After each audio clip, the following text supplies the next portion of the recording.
morning and welcome to the Women and Manufacturing Podcast. My name is Fran Brunelle. I am the president of Accelerated Manufacturing Brokers, Inc., a company that specializes in mergers and acquisitions within the manufacturing sectors, and I am your host for today's show. So today we are welcoming to the show Angela Thurman. Angela is the principal managing director of Thurman Company, which is an organization that helps small to medium-sized companies with strategic, technical, project management to help them stay aligned with their goals. They also provide contract management and supplier management services. Angela is no stranger to contract management with 10 years at Collins Aerospace as a principal subcontracts program manager. She earned 15 Performance Excellence Awards. Angela also has a very strong background in communications, in the communications sector, and she was responsible for negotiating a $2.5 billion contract with Nortel, and also a $1 billion contract with Chile. Angela, I'm delighted to have you here. Welcome to the show. Thank you, Fran. It's so good to be here. Thank you for having me. So listen, introduce our audience to Thurman Company. Tell us what you do. Give us a little bit of the history. Take it away. All right, thank you. So, Fran, when I left Collins at the end of 2020, I took some time to evaluate what my next steps were going to be. I considered going to work for another aerospace company. Obviously, since I'm located in Houston, there's lots of opportunity here, especially around NASA. And I looked into that and decided I really liked my lifestyle of working from home, and just decided that I would launch my own consulting business. And so Thurman Company is a woman-owned consulting company that focuses, as you said, on the small to medium-sized companies, particularly in manufacturing. Our niche market would be aerospace because so much of my background is in aerospace. But given my view that program management is industry agnostic, we provide services to companies in all different fields. We've been in existence now for almost 1 year and have grown exponentially. So that's been really, really good. I am a certified project management professional recognized by the Project Management Institute. And my background is as an electrical engineer.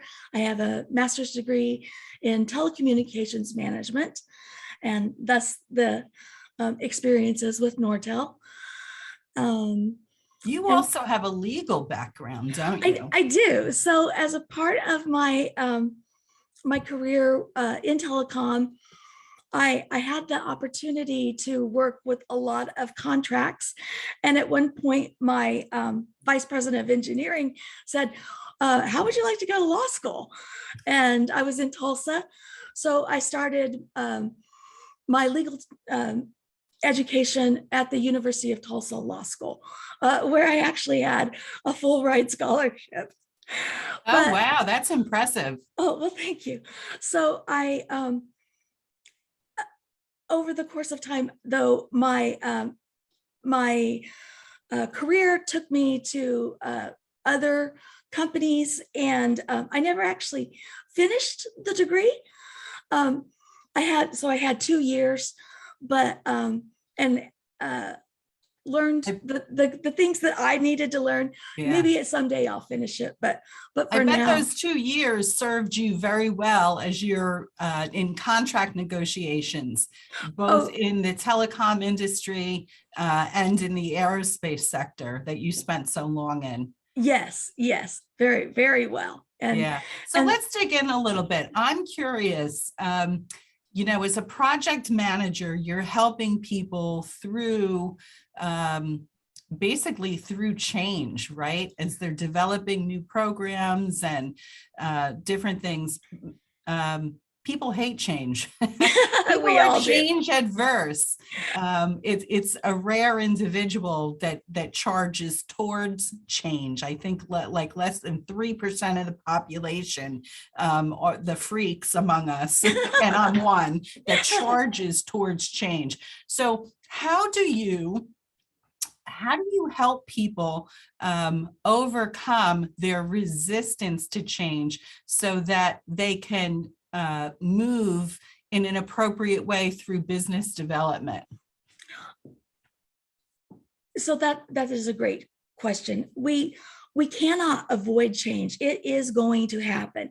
And you just need to get your arms around it, document it, track it, make sure that if this is a change in scope, and you're the person that will be, or the party that will be responsible for executing the change, make sure that you have recorded it in the contract. So create an amendment to the scope of work. So what are the requirements of this change? How are you going to be compensated? What is the schedule to execute the change? Those sorts of things. Make sure your project management plan has a change management plan.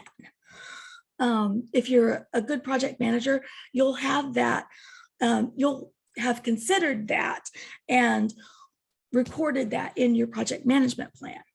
Yeah, so it sounds like working on and documenting certain aspects around the program that you're trying to institute gives people a comfort level that they didn't otherwise have. Is that what you're saying? Yes. Don't be surprised that change is going to happen. Yeah. Be prepared. It always does. It always does. Yes. So, on your website, you talk about negotiating from a position of strength. Yes. You are only the second interview that I've done where you were on the opposite side of the negotiating table from most of our listening audience, who are small to medium-sized manufacturers. And so can you speak into what you mean by negotiating from a position of strength? I work with manufacturers all over the country. And often, if they are in contract with a Collins or a Boeing or, whatever it is, often they feel like there's constant pricing pressure and they do not feel that they have any negotiating strength. What would you say to that? That I agree. There is constant pricing pressure. However, let's say you are a small to medium-sized manufacturer. You do have a position of strength, because we all know that if you are already in the aircraft, you are an embedded supplier, the costs to that OEM to change to a different vendor is going to be astronomical. To recertify those parts for another vendor is and the cost and the time, the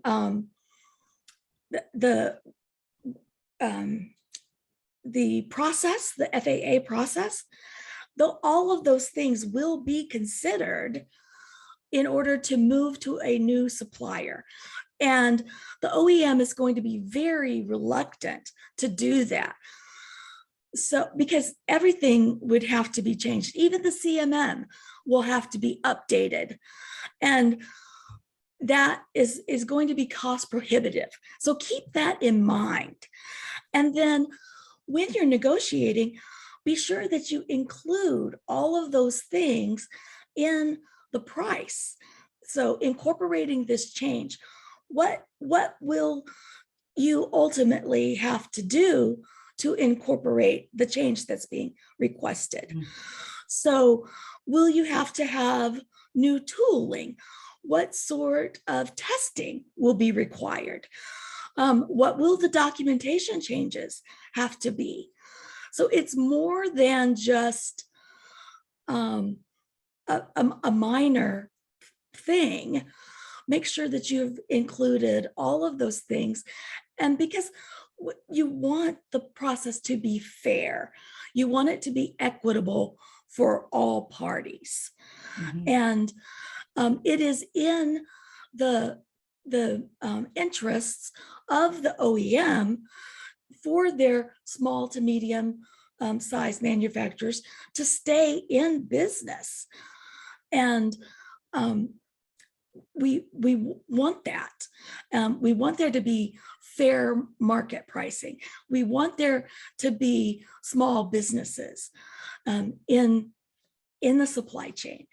And so don't feel like you've got no bargaining power, because you do. Yeah, it sounds like, small manufacturers, if they're designated into making certain parts for an aircraft, Mhm. they have more negotiating power than they might think that they have Mhm. because of the cost of the OEM switching. Mhm. So I would also like to ask you, I have a past client who they had two major areas, aerospace and medical instrument. Mhm. And they were contracted with your former employer. Uh-huh. And at one point, Collins came to them and said, hey, we want to come visit. We want to understand your capabilities. Mhm. And there was basically a family of parts that was with another vendor. And they were not happy with that vendor. And they Mhm. wanted to ensure that my client had the appropriate capabilities and so forth. They had been working with Collins for 20 years or something, Mhm. but at a much smaller scale. And so ultimately, it took a few years, but they were awarded this complete family of parts. So here's Oh, my next good. question. Given your background in a position like that, where you were negotiating subcontractors, how do manufacturers screw up where the contract is being awarded to something else? Tell our listening audience what they have to look out for, because yes, on one hand, they've got more negotiating power than they think they have.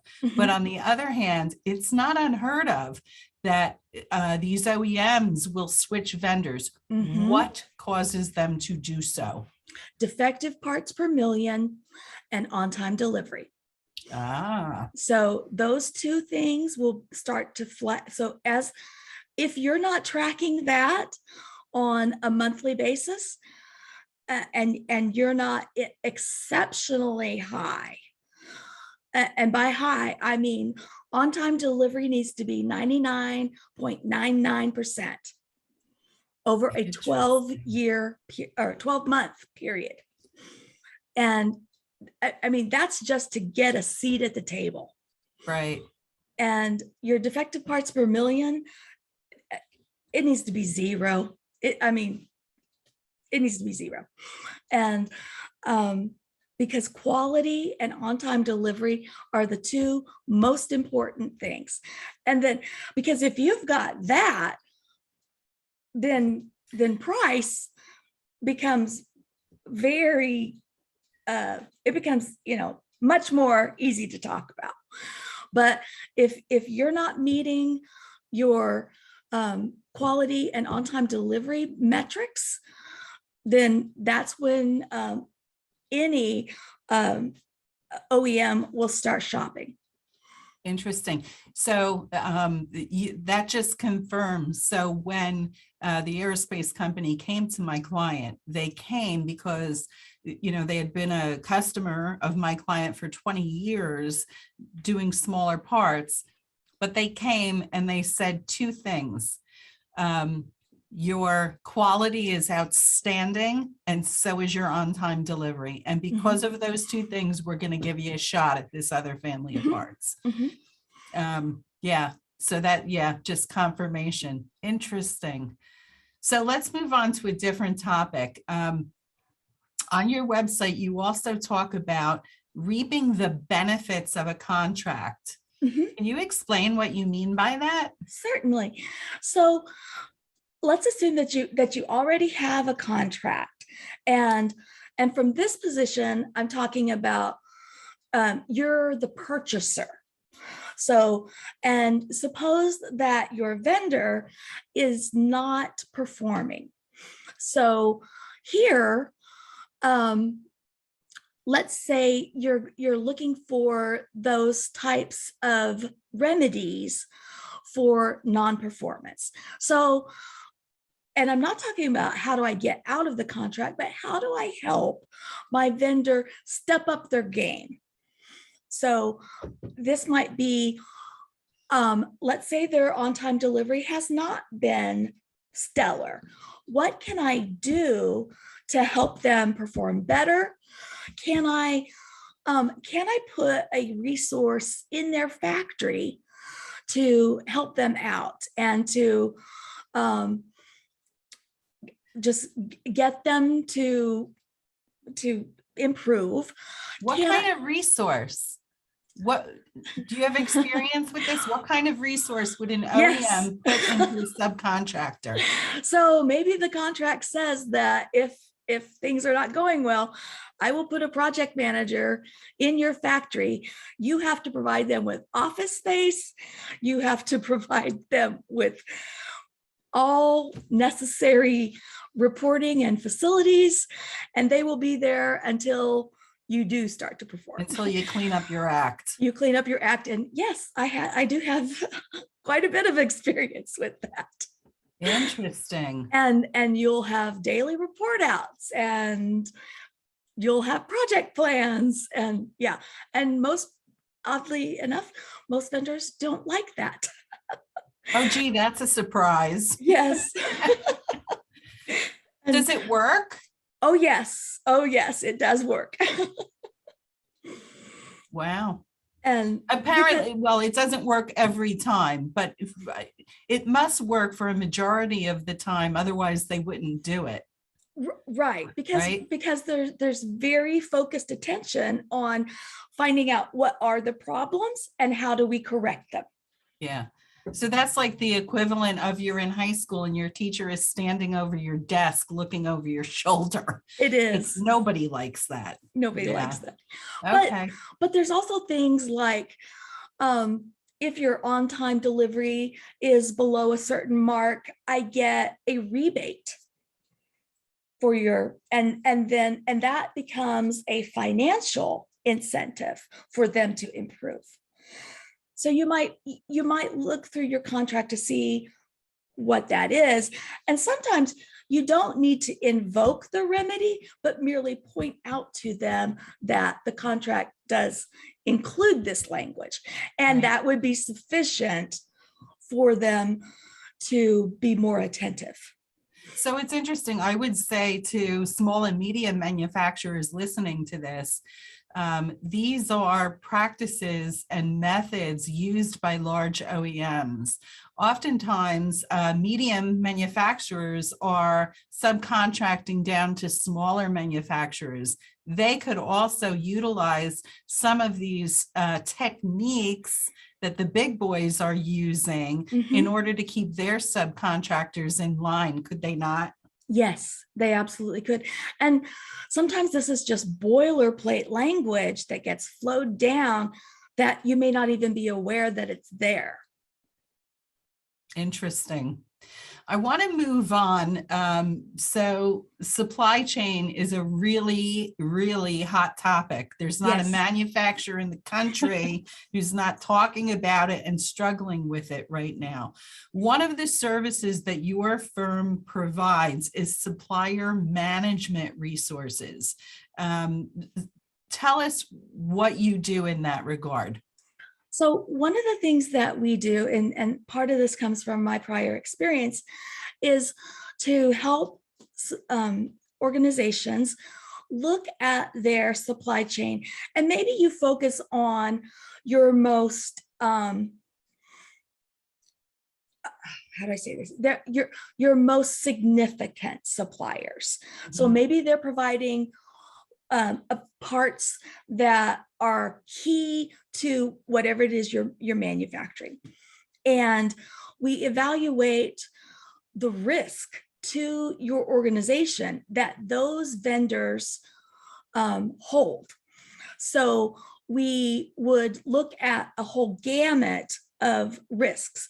Is it their business processes, project management, engineering, quality, raw materials, and so forth. And through a proprietary process, we help evaluate that vendor's capabilities for manufacturing, but also their capacity.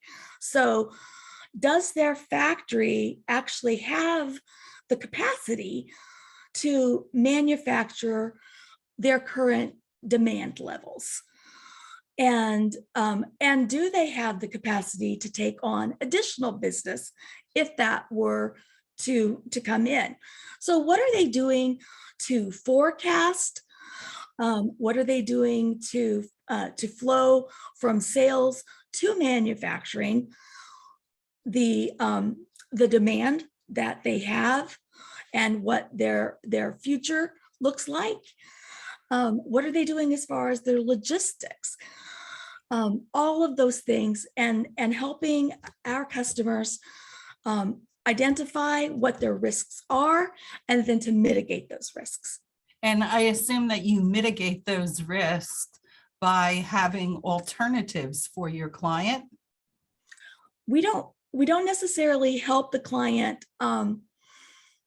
select suppliers, but we would help them like work through action items to mitigate certain risks. Yes. Yeah, it's very interesting. So working in manufacturing M&A, good quality, smart buyers of manufacturers always look at the supplier issues, mm-hmm. the concentration, the risk. They're running through a process like you're doing for your clients. And mm-hmm. that's something that I would say is, as people, begin to think about retirement and transitioning out, often manufacturers will say to me, yes, so I'm not talking about my suppliers. They don't want to, they're like, this is my secret. What you yes. need to understand is that every buyer with half a brain is going to want to talk to you about your suppliers and mm-hmm. understand what their risks are in mm-hmm. that. Mm-hmm. Yeah. Mm-hmm. So I also want to ask you, there's all different types of manufacturers listening to the podcast. Uh-huh. So talk to us, share with us, who is your ideal client? What is mm-hmm. the profile of your ideal client? So we actually have an avatar of our ideal client. Yes. Oh, I love it. So our ideal, and this is it's a very niche sort of industry, but given my background, our ideal client is a small to medium-sized manufacturer in the aerospace industry because it's very highly regulated, and that brings a whole host of issues that require project management and supply chain management, risk management.